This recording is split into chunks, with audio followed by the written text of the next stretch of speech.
Etsy sellers, listen up. Pricing your products correctly is one of the most important parts of running a successful Etsy shop. But let's be honest, figuring out the right price can be tricky.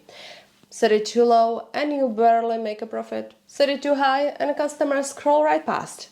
So today I'm breaking down the perfect Etsy pricing strategy that helps you stay competitive while actually making money. We are going to cover cost calculations, competitor analysis, perceived value, pricing psychology, and testing strategies. So stick around because this could be the game changer your shop needs. Let's get started.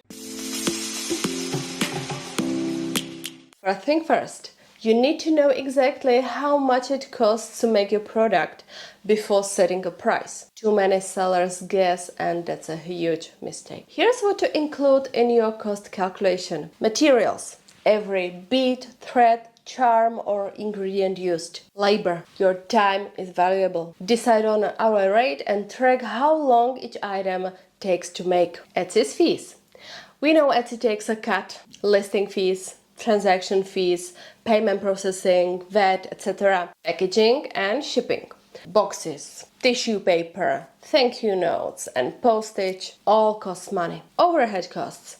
Any recurring expenses like craft tools, workspace rent, and even Wi-Fi bills should be factored in. Time spent on customer service. Answering messages, dealing with order issues, and packaging take time. Factor that into pricing. Pro tip: use an Etsy fee calculator to get a clear picture of your profit margins before you list an item.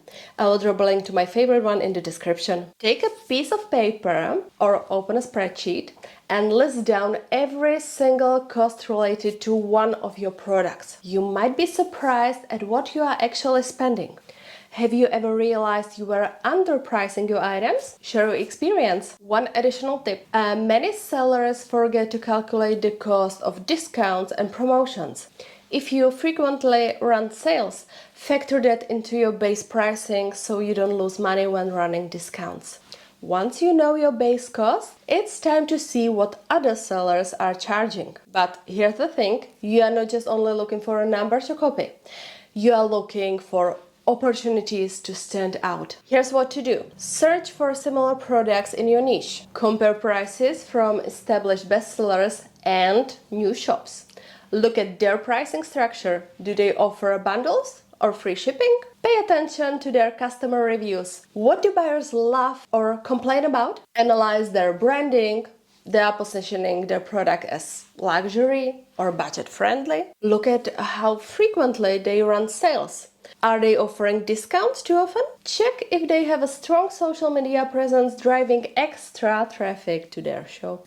Pro tip: don't underprice just to compete.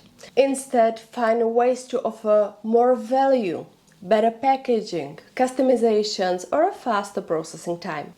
Browse Etsy for 10 minutes and find at least 3 shops that sell something similar to you.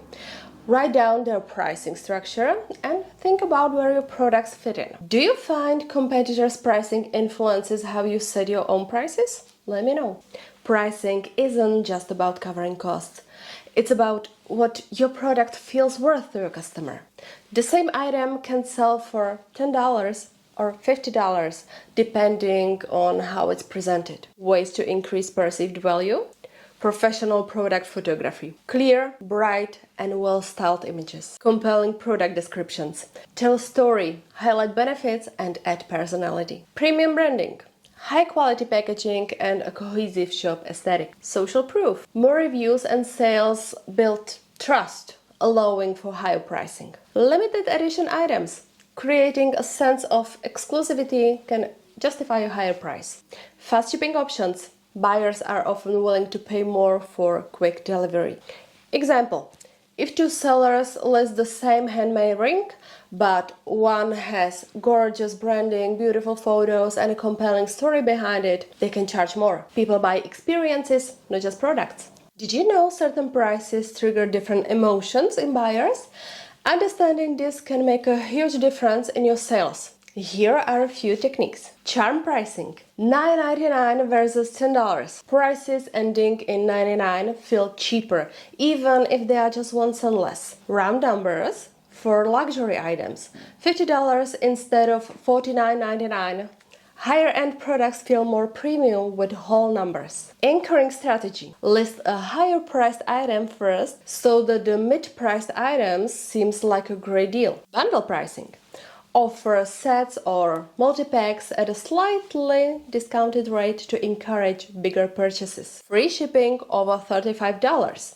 Etsy prioritize listings with free shipping, so if possible, build it into your pricing. Use scarcity tactics. Phrases like limited stock or only 2 left can encourage buyers to purchase faster. Look at your current pricing and see if any of these strategies could work for your products. Have you ever tested pricing strategies and seen a difference in sales? Share your results. Now you've got all the tools to price your product like a pro.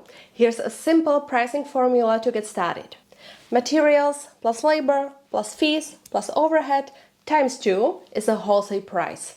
Wholesale price times 2 or more is a retail price. This ensures you are covering costs while leaving room for promotions, growth, and most importantly, profit.